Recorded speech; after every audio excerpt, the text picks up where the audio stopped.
Okubikkulirwa essula 11. Nempeebwa olumuli olufaanana ng'omuggo, ne wabaawo aŋŋamba nti, situka opime essinzizo lya Katonda ne alutaali era obale abasinzizaamu. Naye oluggya oluli ebweru w'essinzizo lya Katonda luleke tolupima, kubanga lwaweebwa bantu ab'ensi abalirinnyirira ekibuga ekitukuvu okumala emyezi 42. Ndituma abajulirwa bange 2 nga bambadde ebikutiya, ne mbawa obuyinza bamale ennaku 1,260 nga bategeeza abantu ekigambo kya Katonda. Abajulirwa abo 2 gy'emiti emizayiti 2 n'ebikondo by'ettaala 2 ebiri mu maaso ga Mukama w'ensi. Bwe wabaawo ayagala abo okubakolako akabi, omuliro guva mu kamwa kaabwe ne gwokya abalabe baabwe. Bwe kityo buli ayagala okubakolako akabi ateekwa okuttibwa. Abo balina obuyinza okusiba eggulu, enkuba n'etetonnya mu kiseera kye bategeerezaamu abantu ekigambo kya Katonda. Era balina obuyinza ku mazzi okugafuula omusaayi.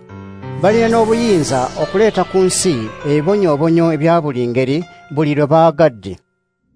Bwe balimala okutegeeza abantu ekigambo kya Katonda, ekisolo ekiva mu bunnya obutakoma kirirwana nabo, ne kibawangula, ne kibatta. Emirambo gyabwe girisigala mu nguudo z'ekibuga ekinene Mukama waabwe mwe yakomererwa ku musaalaba. Erinnya ly'ekibuga ekyo ery'olugero ye Sodoma oba Misiri. Abantu aba buli ngeri n'ab'ebika byonna n'ab'ennimi zonna n'ab'amawanga gonna balitunuulira emirambo gyabwe okumala ennaku 3 n'ekitundu, ne batagikkiriza kuziikibwa. Abantu ab'oku nsi balisanyuka olw'okufa kw'abo bombi, balijaguza era baliweerezaganya ebirabo, kubanga abalanzi abo 2 baabonyaabonya nnyo ab'oku nsi.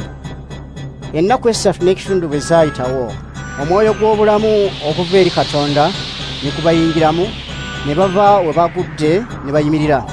Abaabalaba ne batya nnyo. Abalanzi abo 2 ne bawulira eddoboozi ery'omwanguka eriva mu ggulu nga libagamba nti, "Mujje eno!" Ne balinnya mu ggulu nga bagendera mu kire, ng'abalabe baabwe balaba. Mu kaseera ako kennyini ne wabaawo okukankana kw'ensi okw'amaanyi. Ekitundu ekimu eky'ekkumi eky'ekibuga ne kizikirira, n'abantu 7 ne battibwa okukankana kw'ensi. Abantu abaasigalawo ne bakwatibwa entiisa, ne batendereza ekitiibwa kya Katonda w'omu ggulu. Ekikangabwa ekyokubiri kiyise, naye laba ekikangabwa ekyokusatu kinaatera okutuuka. Awo malayika ow'omusanvu n'afuuwa eŋŋombe ye. Ne wabaawo amaloboozi ag'omwanguka nga gagamba nti, "Obwakabaka bw'ensi bufuuse bwa Mukama waffe era bwa Kristo, era anaafuganga emirembe n'emirembe."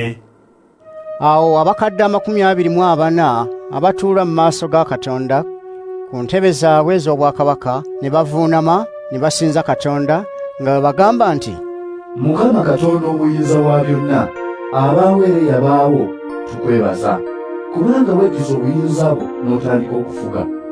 Abantu ab'ensi basunguwala nnyo, naye n'obusumbu ne bujja, obudde ne butuuka okusalira abafu omusango, n'okuwa empeera abaweereza ababalanzi, n'abantu bonna abakulu n'abato abakusaamu ekitiibwa. Era obudde ne butuuka okusaanyaawo abo abazikiriza ensi." Essinzizo lya Katonda ery'omu ggulu ne liggulwawo, n'essanduuko ey'endagaano ye n'erabika mu ssinzizo lye. Ne wabaawo okumyansa n'amaloboozi n'okubwatuka, n'okukankana kw'ensi n'omuzira mungi.